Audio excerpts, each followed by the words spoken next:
So I'll try and put my poshest Gloucester voice on, which doesn't exist. Okay, so when we fly these birds, if you see, anybody who was here this morning? Who saw them this morning? Yep, couple. Come back again, you must be mad.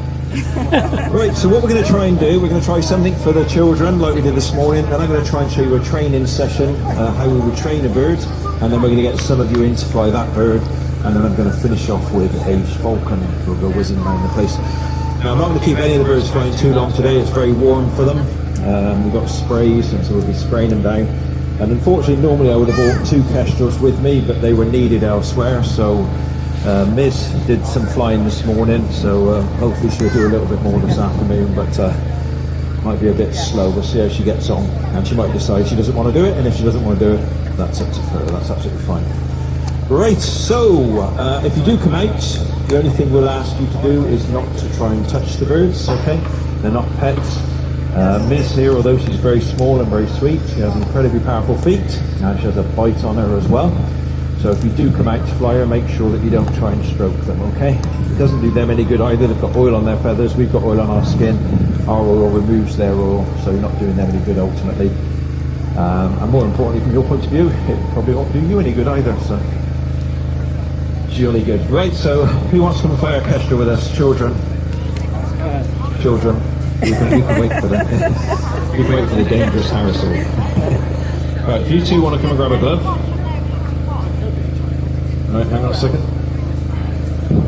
If you grab a glove, you grab a glove, you grab a glove, you grab a glove, you grab a glove.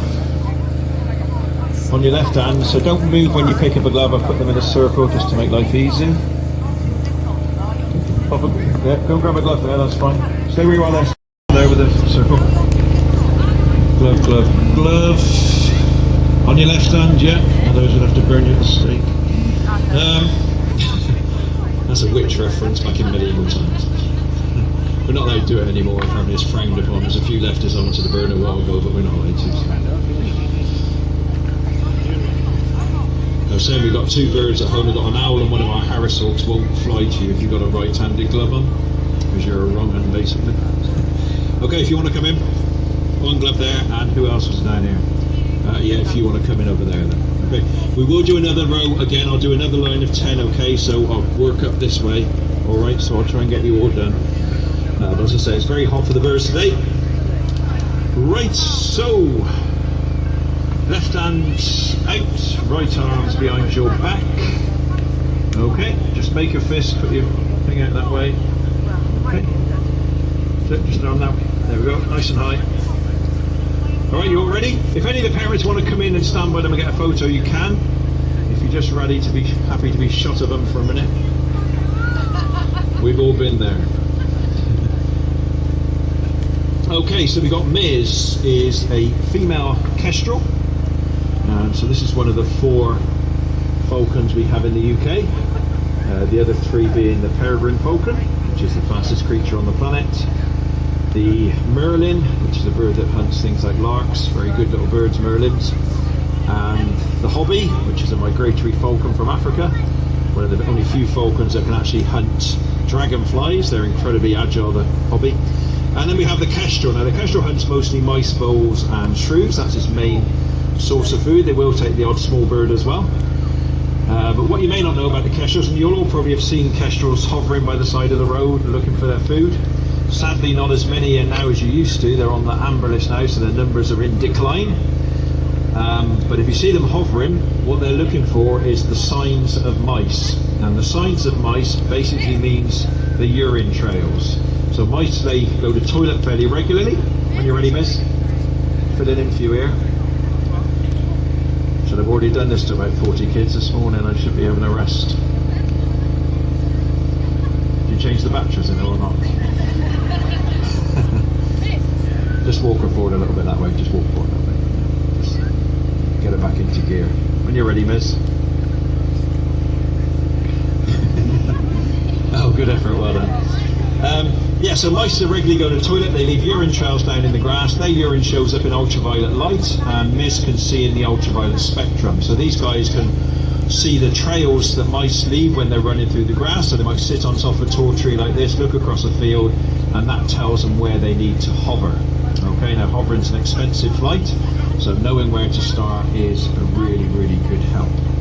Right, brilliant. Give these guys a round of applause. We're just doing one each because there's going to be some more children. Put your gloves down on the floor, guys, where you are. Thank you very much. Head on back. Right, where do we get to here now?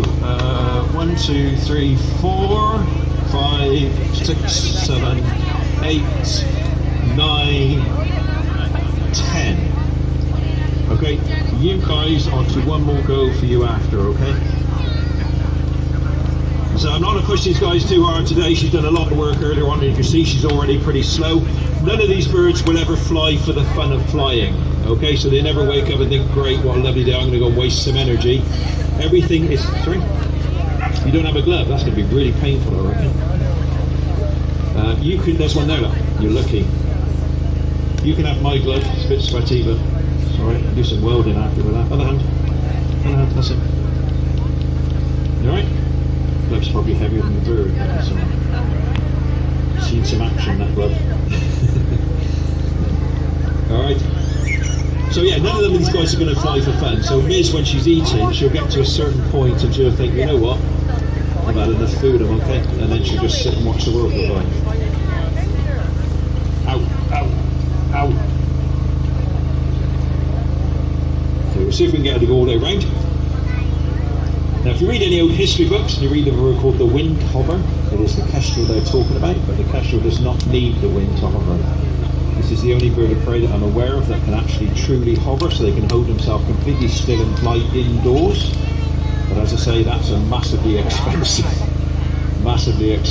flight, so they don't want to be doing it for long, long periods. And as I say, sadly, in decline in this country now.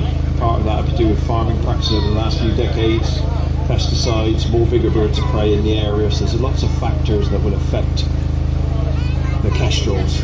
Okay, get your arm on. That's it, well done.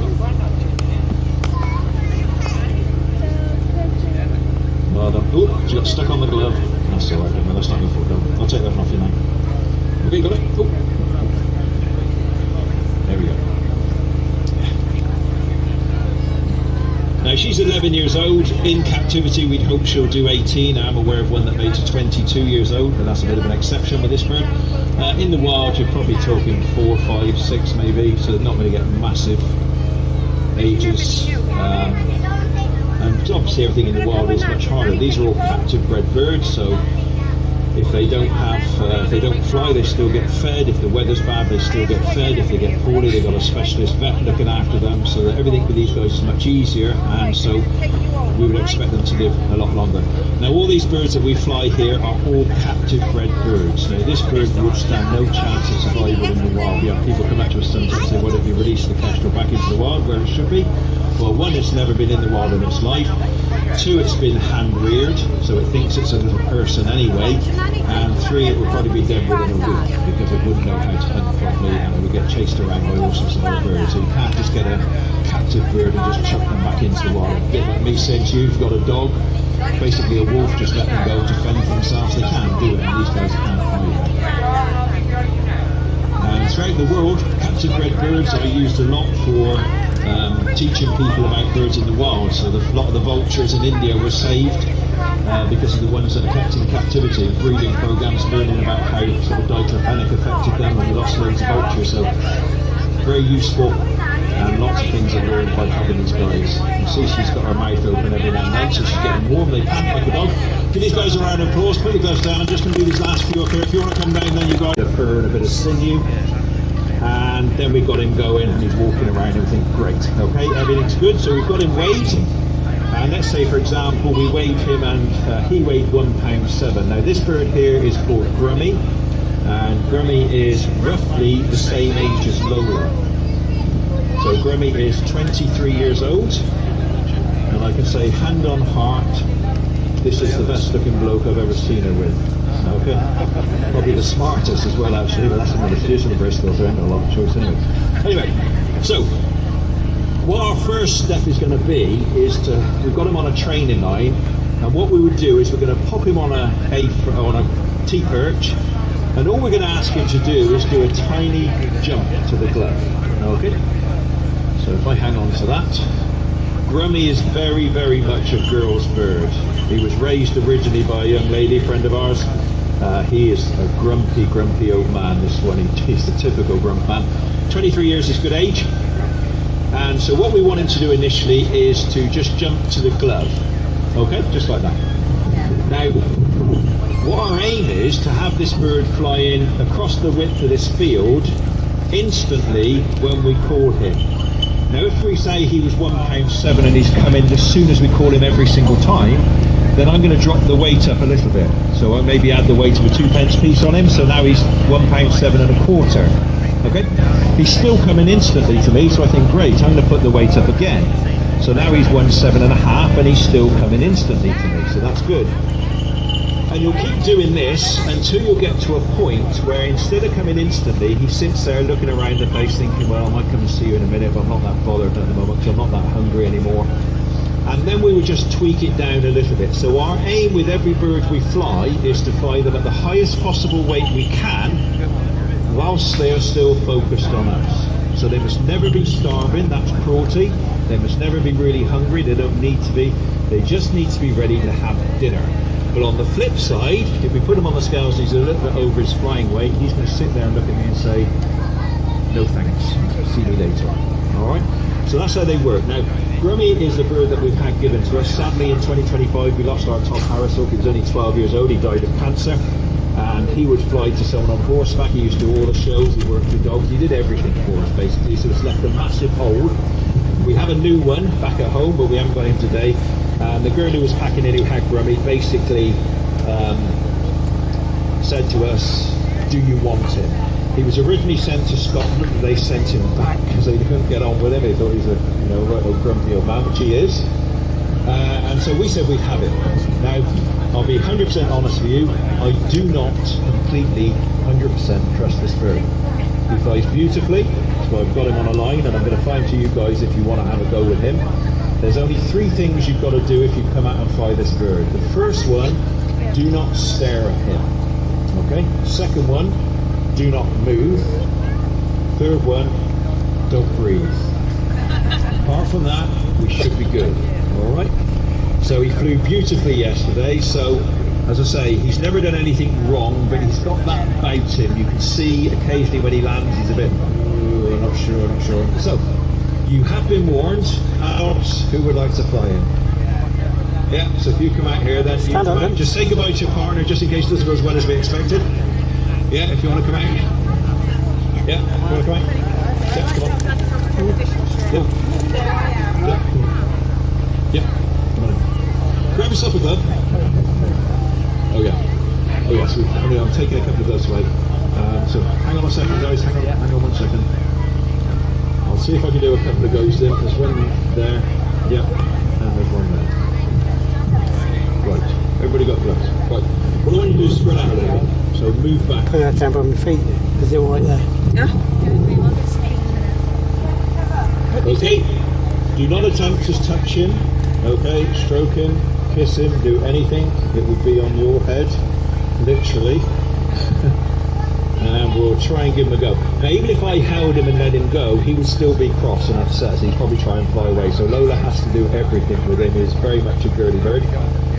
So if you hold your arm up that way, and we'll see if we can get him to do something for you. Okay. So male Harrishook, watch every now and then, you'll get a little tail wag off him. The tail wag is how they communicate with each other. Have a tail wag, Grummy? Nope. Tail wag, Grummy? Grummy, tail wag? Tail wag? Tail wag? Nope.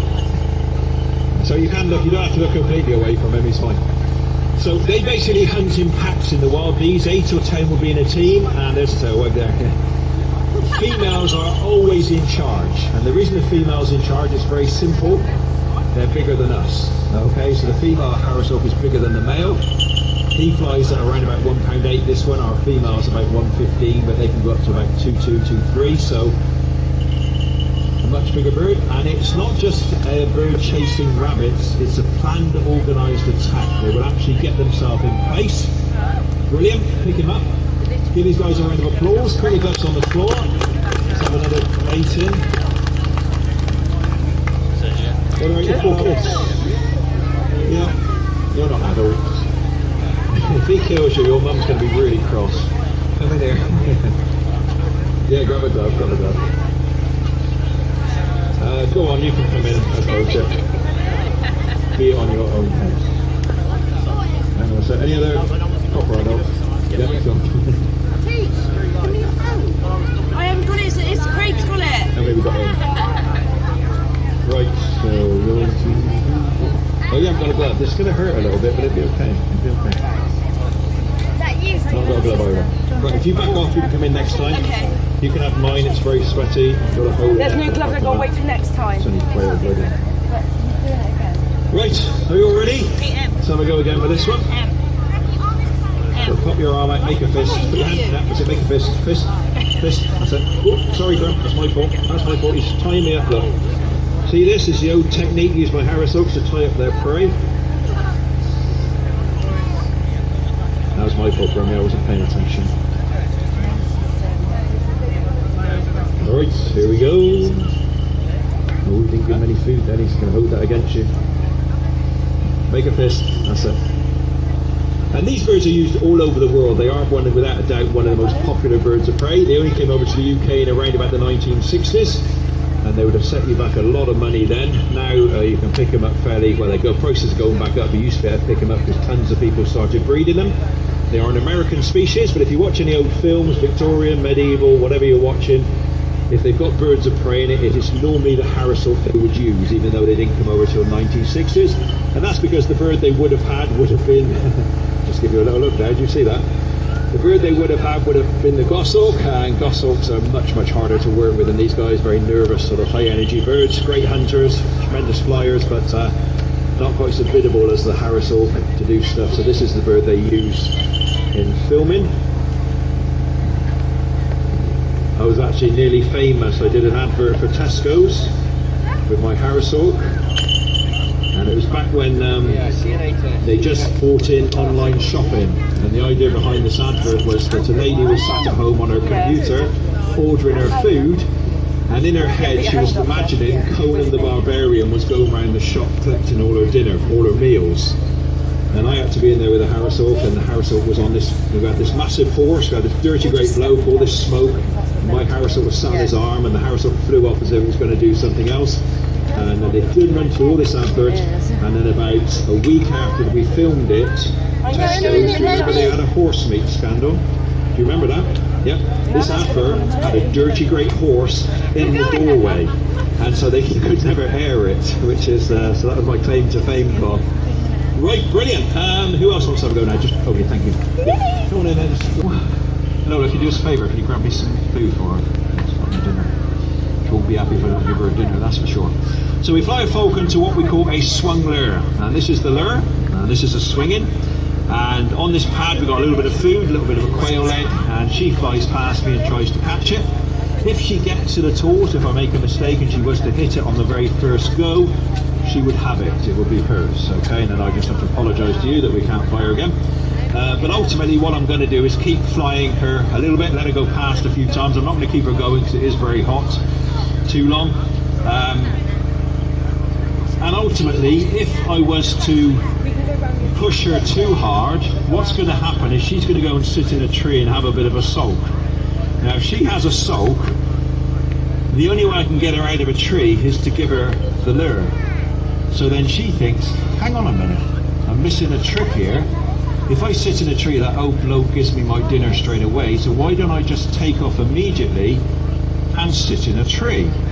And then I can cut out the middleman, which is the flying, which I don't really want to do anyway, and everybody's happy. You can actually ruin a young falcon very, very quickly by pushing them too hard, too soon. Right, let's give her a quick go, see how we get on. Hang on a sec, hang on. I normally have a line that's attached to my bag and it just pulls out, but because we're doing medieval, didn't have those in those days, did they? Didn't have head mics either, that's the thing. Okay, here we go. And again, the hood is just keeping her calm and quiet. These guys work on the process of if I can't see something, I don't worry about it. As I was saying this morning, it's the same, you can't do that to children, but you're not allowed, apparently. So she'll come in, chasing the lure. quick whiz round over the pizzas, Wow. over the top of my head, wandering round, coming back in again. That's quick. And I'm not teasing her, I'm just exercising her. This would be like you throwing a ball for your dog. The only difference with her is that the lure is the ball, and if she gets it, I ain't having it back. So we've got to keep them exercised, keep them nice and fit. You little madam. So we'll give her a couple more goes, and then I'm going to call her in. One more this way. One more this way. One more this way. And this time she can have it. So this time she comes in, food goes up, she misses it completely, and that was partly my fault. And then give her a little round of applause. That was my fault, I wasn't a good throw. I put the throw up a little bit too late on that occasion, so she missed it, but we'll blame her because that's what we do as falconers. So she's down on the floor now, she's caught her dinner, and the fact I let her have it is pretty much irrelevant to her. She thinks in her head she beats me every single time. And it just so happens to coincide when the old bloke starts whistling, that's when I normally win. So she's not smart enough to think that. So the one thing I can't do, and you'll see she's not eating yet. She's looking round because in the wild, if she sat in the middle of a field like this with something this small, there's a very good chance something bigger will come in and get her. And if they get her, they get her dinner as well. So she becomes a very good 2-for-1 meal on the floor there. So she'll check, when she's happy, she'll have a little bit of food. Now she's got a quail leg on her lure. I've got a couple of chicks here she can have. So I'm just going to approach her from the front and just say, for me, leave yours, come and have mine. And she steps up beautifully off the lure. Oh, better than I did anyway. And that's what we call having good manners in a bird. She's left her food. And so what I'm going to do now very quickly, I'll give you that just to take back, is that right? Yeah, give us a... no. I'm just going to bring her round and you can see her so I can put you off your tee tonight.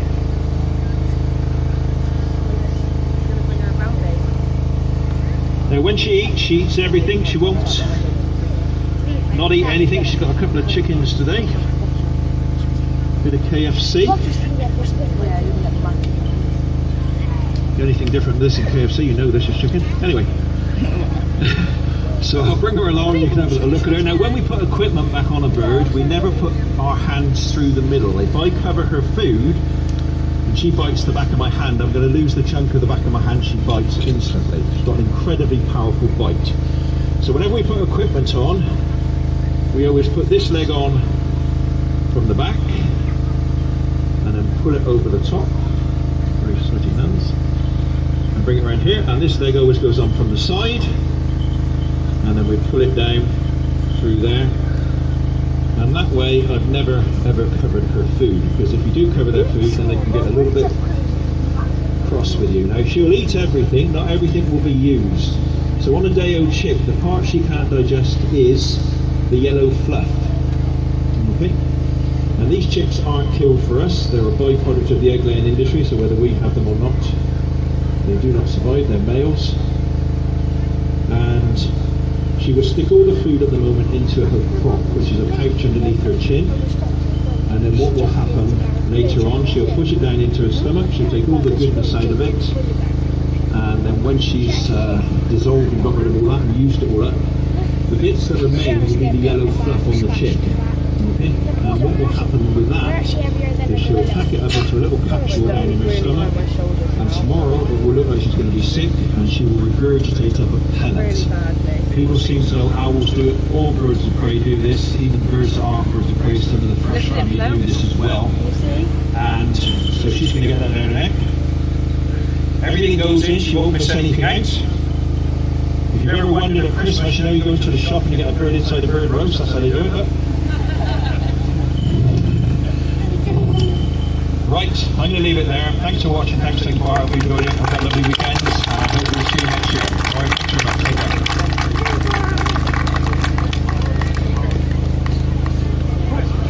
Yeah, because you're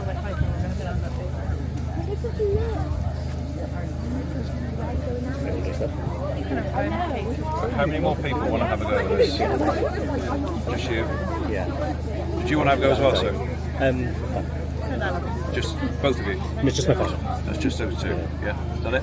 Let's put it back in.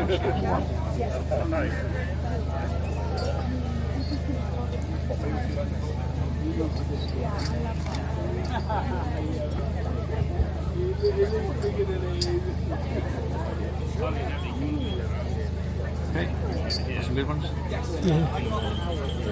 Big on your foot.